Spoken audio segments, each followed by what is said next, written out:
Hello guys, welcome to my channel on the J Vlog Stories, and for today's video, i-unbox natin yung most requested sa comment section na phone, ang Realme 3. So tara guys, simulan na natin. Bago tayo magsimula, sa lahat pala ng mga mababait kong subscriber, try nyo pong i-check tong channel na to. Ang name ng channel is Helen Grace. Vlogger din siya at friend ko siya from Baguio. Sana po masuportahan po natin siya by subscribing po to her YouTube channel.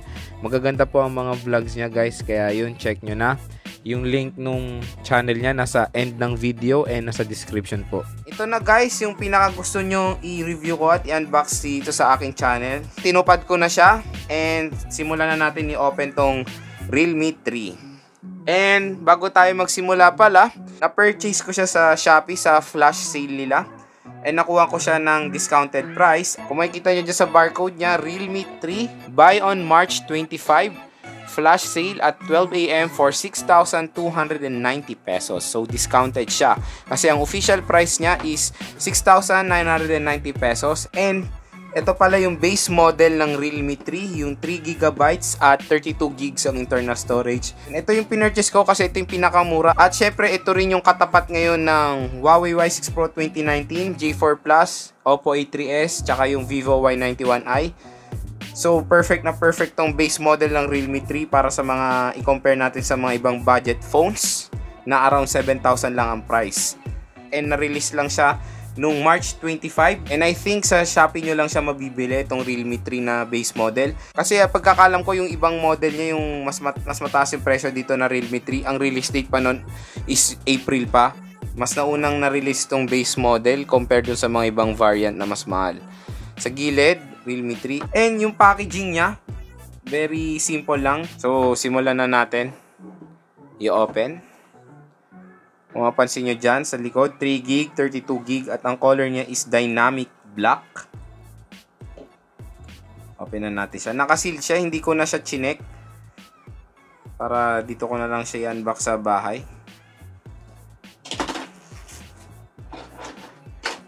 Lagayan natin itong plastic.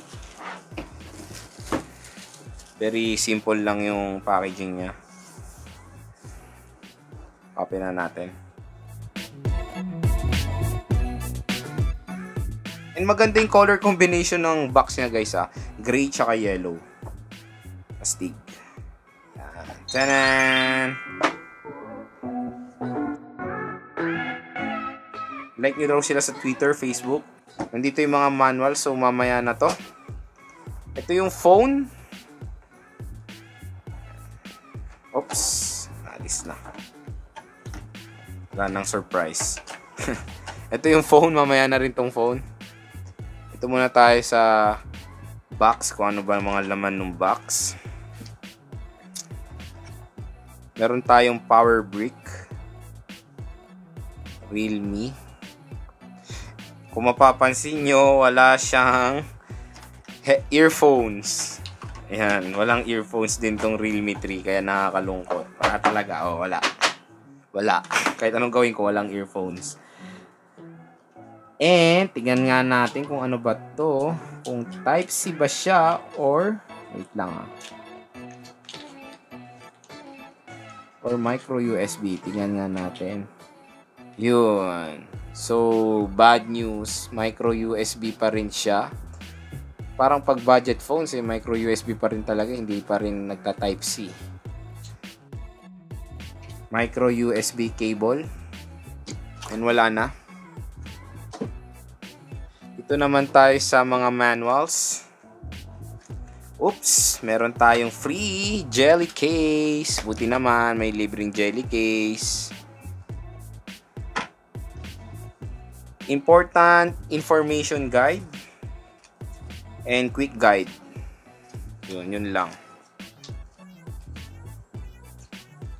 So, yun lahat ang laman ng box. Dito na tayo sa phone. May pa-warning pa sila. This device only supports standard nano card.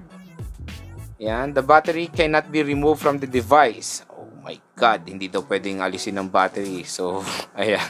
May warning sila. Isa natin yung plastic. Yan. So, gusto ko yung tunog ng plastic eh.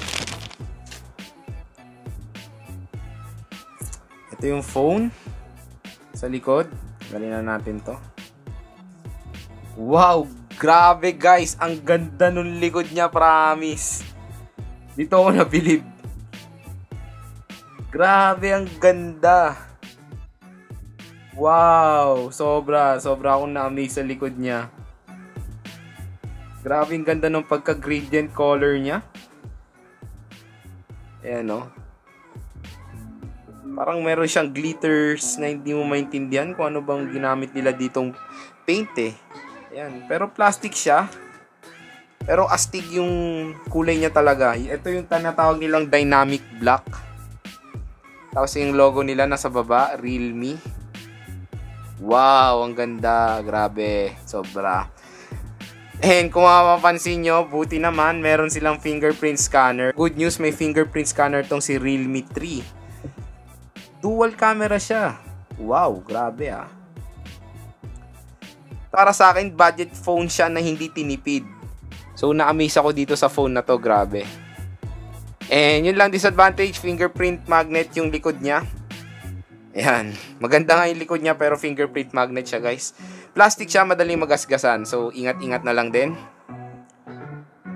And, ayun, meron din siyang included na screen protector na nakakabit na sa phone. So, open na natin siya. So, habang nag-open, check natin yung mga physical buttons niya. Sa gilid, makikita natin na nandito lang yung kanyang power button.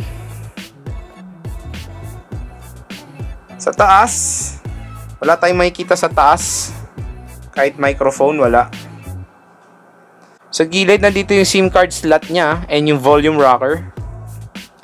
And sa baba, nandito ang speaker grills, ang microphone, micro USB port, and yung headphone jack. So, parang napansin ko baliktad yung headphone jack niya compare sa mga ibang phone na nandito yung headphone jack, I think. Ayan. So, kay Realme, nandito ang headphone jack niya. Tingnan pala natin yung SIM card nito kung hybrid ba siya or hindi. Good news, hindi siya hybrid SIM card slot. So, pwede nyo siyang lagyan ng 2 nano SIM and isang micro SD card. So, setup na natin siya. Meron din siyang notch display kung makikita nyo. So, setup tayo. So, yan, na-setup na siya. And pagkakaalam ko, guys, yung Realme, part siya ng Oppo, kaya yung software neto is ColorOS din. First impression, yun nga yung kaninang sinasabi ko, nagustuhan ko yung back design niya. Grabe, maganda yung color combination, yung pagka-gradient color niya na black and purple sa likod.